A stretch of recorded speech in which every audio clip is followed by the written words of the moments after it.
মির্জা শায়ান মুগ্ধ, লেখিকা জান্নাতুল ফেরদৌস মিথিলা। পর্ব সংখ্যা ৪। গাল ফুলিয়ে দাঁত কিরমির করছে মাহি। দুপা মেঝের দিকে ঝুলিয়ে বসে আছে বিছানার উপর। যখন তখন লোকটা ধমকায়, উড়ে এসে জুড়ে বসে এক প্রকার। কেন? সে ওকে নিজে আস্তানায় নিয়ে এসেছে বলে মাথা কিনে নিয়েছে নাকি? মাহি এহেন কর্মকাণ্ডে ভাবনার মাঝে ঘরে সার্ভিস রেটিং নিয়ে প্রবেশ করে মেয়েটেনিরা। মাইকে বিছানার এক কোণে অমন গাল ফুলে বসে থাকতে দেখে তিনি কেমন বুক কুচকে তাকান। সার্ভিস রেটটা ঠেলতে ঠেলতে এসে দাঁড়ান বিছানার অন্য পাশে।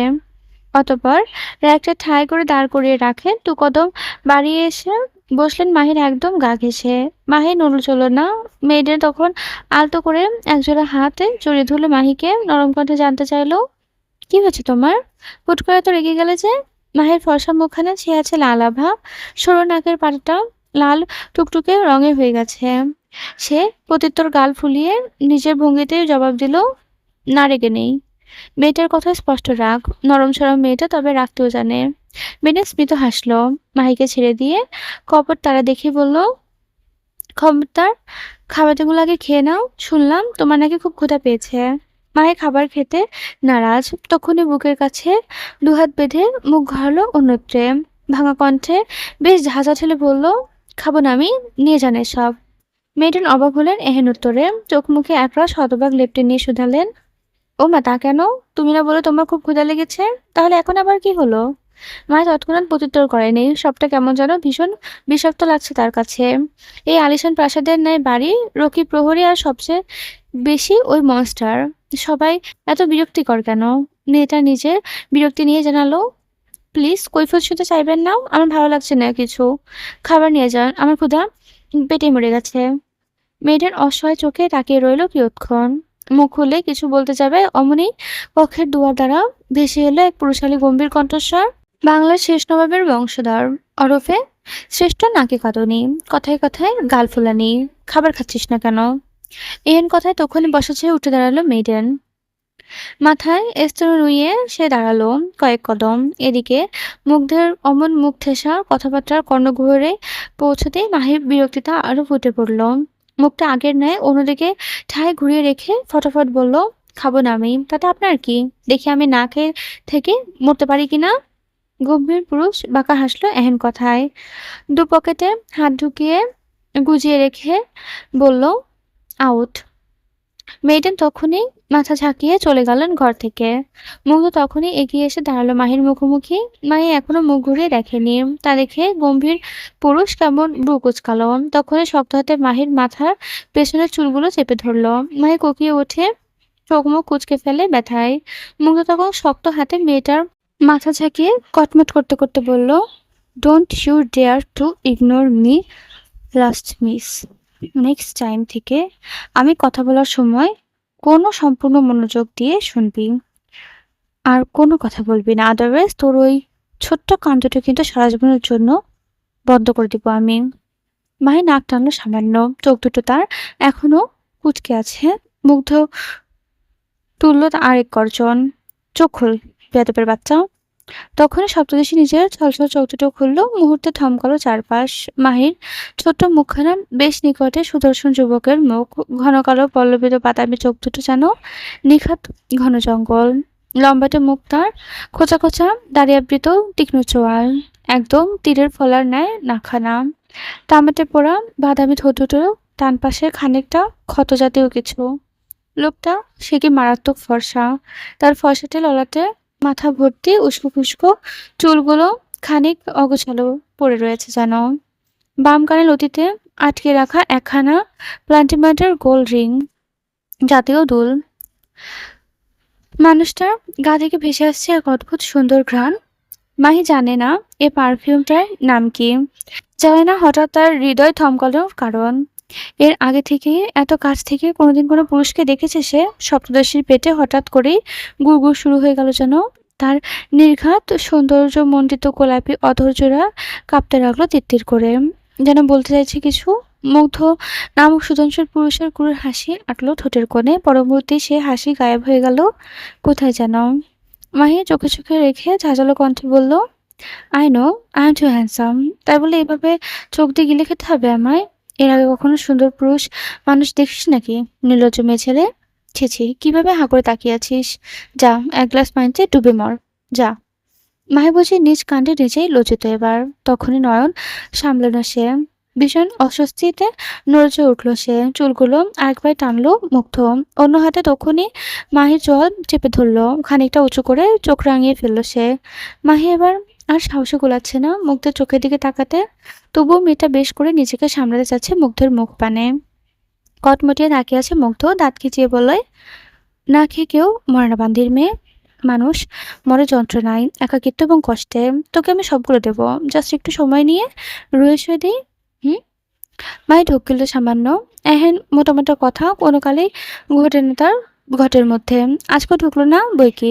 সে কেমন বোধ হয় নেয় তাকিয়ে রইল মুগ্ধের দিকে। ছেড়ে দিল মুগ্ধ। এক্ষুনি খাবি। মাই চুলের ব্যথায় এখনো কুঁকড়ে আছে, তারপরও চোয়ালের ব্যথা নতুন করে যোগ করেছে। এর মধ্যে মুগ্ধের আমার আদেশ যেন জ্বালা ধরিয়ে দিল তার পুরো শরীরে। মাহি তেতিয়ে বলল, না খাবো না। অবাধ্য বুড়িটা ঠোঁট গলিয়ে অস্পষ্ট বের হতে মেয়েটা নরম সরল ডান গালটায় সবেটে বসল এক থাপ্পড়। তৎক্ষণাৎ হতভম্ব বনে গেল মাহি। কানের পাশ দিয়ে এইমাত্র বুঝি বউ শব্দ তুলল কোনো একটি বিশাল কিছু। সময় নিয়ে এক হাত তার চলে গেল ডান গালে। ব্যথায় জ্বলছে তার ডান গালটা। মেয়েটা কেমন নাক টানছে এবার, খানিক ফোপাতেছে এবং আধো আধো গুলিতে আওড়াচ্ছে। এভাবে যখন তখন না মারে আপনি আমায় একেবারে মেরে ফেলুন। তাও বাকিটা শেষ করার পূর্বে তার বাম গলা আর একটা চড় বসিয়ে দিল সে। 5 আঙুলের ছাপ পড়ে গেল। মাহি এবার ভেবে করে কেটে উঠল। দুগালে হাত চেপে ভীষণ কষ্ট নিয়ে আচমকা চেঁচিয়ে বলে উঠল, কথায় কথায় গায়ে হাত তুলেন কেন আপনি? মুখ দাঁত চেপায়, শক্ত চলে কটমট করে বলে, গলার স্বর নামিয়ে কথা বল বান্দির মেয়ে। মাহির শরীর জ্বলে উঠছে, গা জ্বলছে থাপ্পড়ের রেশে। তবুও মেয়েটা সে কি তেজ। সে আবারও অবাধ্যতা দেখিয়ে বলে, বলবো না। কি করবেন আপনি? হ্যাঁ। কথাটা শেষ হতে না হতেই অমনি মাহির গলা চেপে ধরে মুগ্ধ। মাহি হকচকিয়ে যায়। গলা ছাড়ানোর ব্যর্থ চেষ্টা করতে থাকে সে। মুগ্ধ নিজের মুখটা নামিয়ে আনলো মাহির মুখ বরাবর। দাঁতে দাঁত চেপে অগ্নিদৃষ্টিতে মেয়েটার দিকে তাকিয়ে থেকে গম্ভীর অথচ চাঁচালো কণ্ঠে বলে, একদম কাঁচা খেয়ে ফেলবো। আই রিপিট, একদম কাঁচা। যদিও আমি এ পর্যন্ত হিউম্যান মিট ট্রাই করিনি, বাট তোর বাড়াবাড়ি বেড়ে গেলে আমি না হয় শুরুটা তোকে দিয়েই করবো। নিঃশ্বাস আটকে যাচ্ছে মাহির। মুগ্ধ দেখলো, বাঁকা হেসে উঠল সে তখনই। ছেড়ে দিল মাহিরকে। ছাড়া পেতে অস্থির হয়ে উঠল মাহি। পাগলের ন্যায় বড় বড় শ্বাস নিতে লাগলো। মুগ্ধ তাকিয়ে আছে তীক্ষ্ণ দৃষ্টিতে। মনের মধ্যে মায়ার লেশ মাত্র নেই। সে উল্টো মেয়েটাকে আদেশ ছুড়ে দিল, লাস্ট বার বলছি, খাবে কিনা বল। মায়ের নিঃশ্বাস ফেলছে ঘন ঘন। উত্তর দেবার পরিস্থিতি নেই সে। মুগ্ধ ধরে নিল মেয়েটা বোধ হয় আবারও অবাধ্য হবে আর। তাই সে কেমন এক হাত উঠিয়ে ঘাড় ডলতে ডলতে মেজাজ খিচিয়ে বলল, ফাইনাল। খেতে হবে না তোর। এমনিতেও গত রাত থেকে আমার গলা যথেষ্ট ক্ষুধার্ত। চল তাহলে তোকেও পেটে চালান করে দিই। হুম। ওঠ। প্রাডার কথা শুনতে এতক্ষণে বীরাঙ্গনা ভাবপ্রবণ মনটা কেমন মিয়ে গেল তার। মেয়েটা তখনই দিন দুনিয়া ভুলে লাফ দিয়ে উঠল। বিছানা থেকে নামলো, ভার্তক ঢোকিলে বলল, এই না না না, আমি খাচ্ছি, এদিকুন আমি খাচ্ছি। তবু আপনার প্রাডাকে ডাকবেন না প্লিজ। বলে মাহি এক লাফে চলে গেল সার্ভিস রেকর্ডের কাছে। এরপর থেকে যাই পেলো সবগুলো হাত উপরে গপগপ করে খেতে লাগলো সবটা।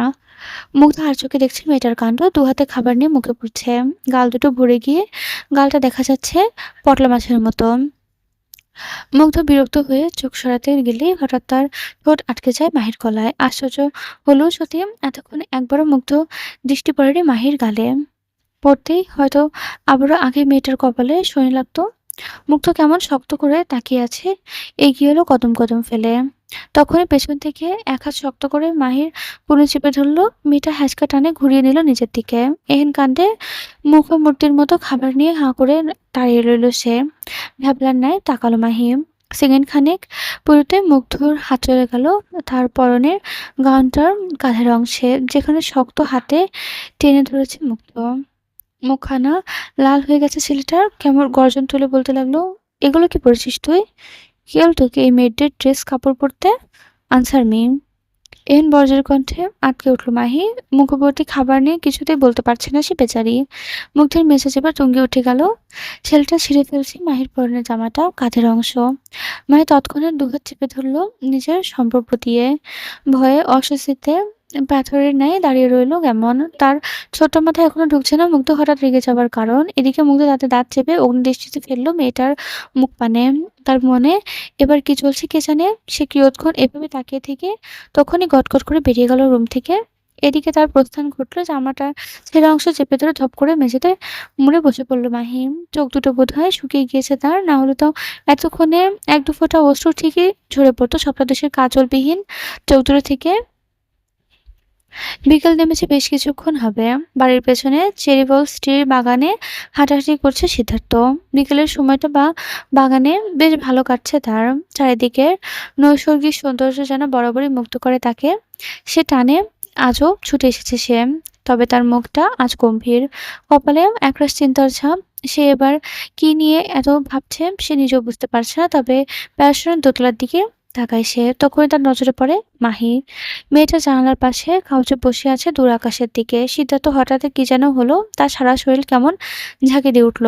ছেলেটা তড়িঘড়ি করে নিজের নজর লুকালো এদিক ওদিক করে। চোরের মতো কাচুমাচু করতে হঠাৎ টের পেল নিজ কাতে কারো হাতে স্পষ্ট। তখনই হকচকিয়ে উঠল সে, পেছনে ফিরল সিদ্ধার্থ। সম্মুখে চিরচেনা এক গম্ভীর মানুষকে দেখে ভরকে গিয়ে অস্ফুট স্বরে আওড়ালো, এডউইন। সামনে দাঁড়িয়ে থাকা গম্ভীর মুখে বিদেশি পুরুষ হাসলো ঠোঁট পিষে।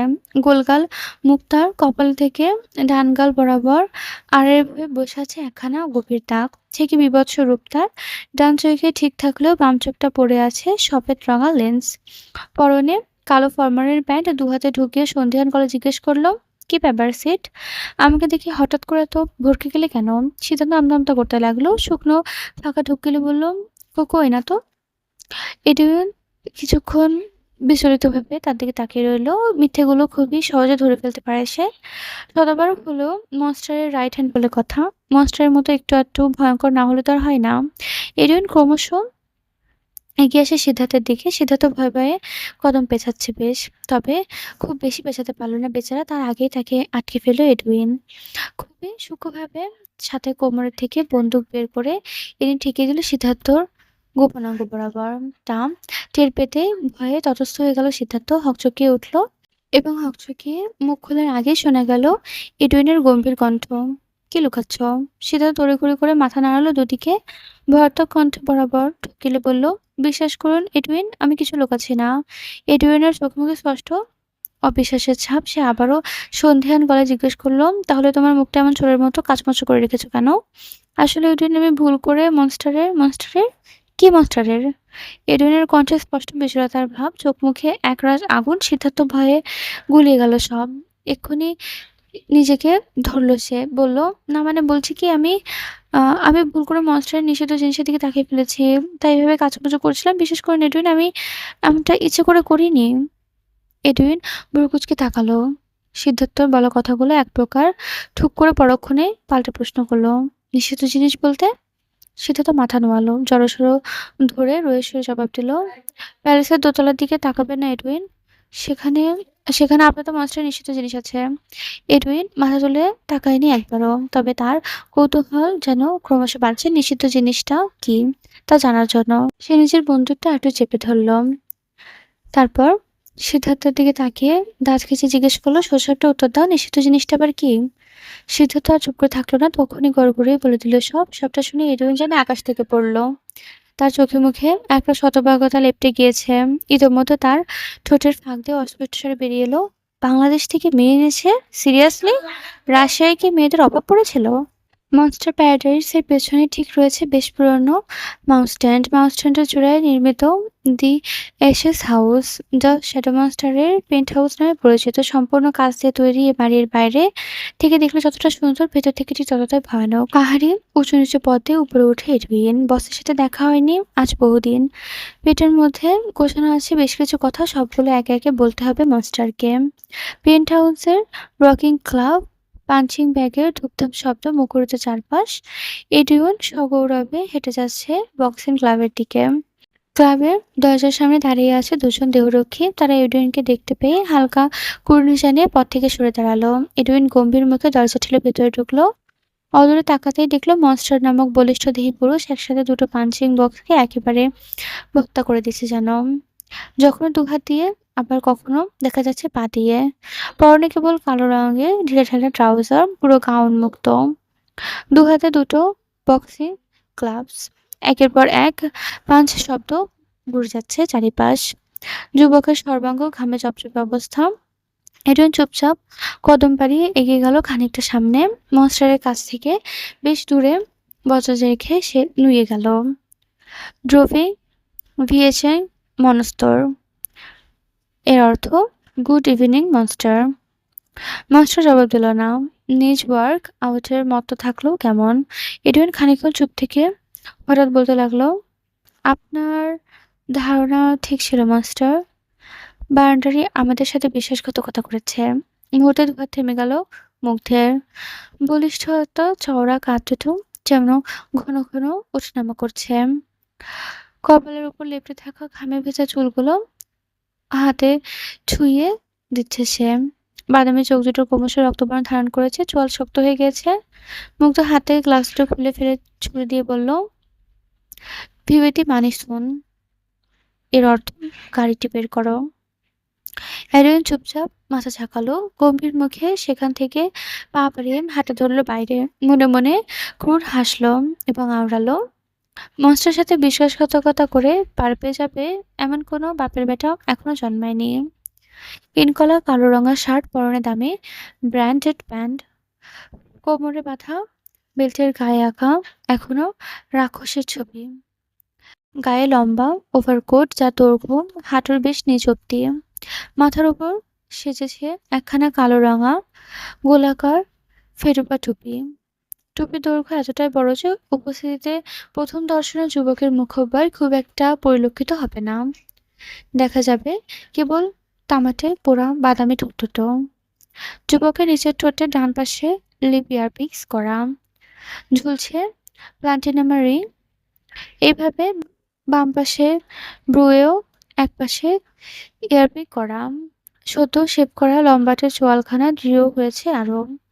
যুবকের বাম হাতের কবজিতে ঝুলছে মন্টার সিগনেচার ব্রেসলেট, যার প্রমাণ করে এ আর কেউ নয়, দি শ্যাডো মাস্টার, যার চিরচেনা রূপে আবর্তিত হয়েছে আজ।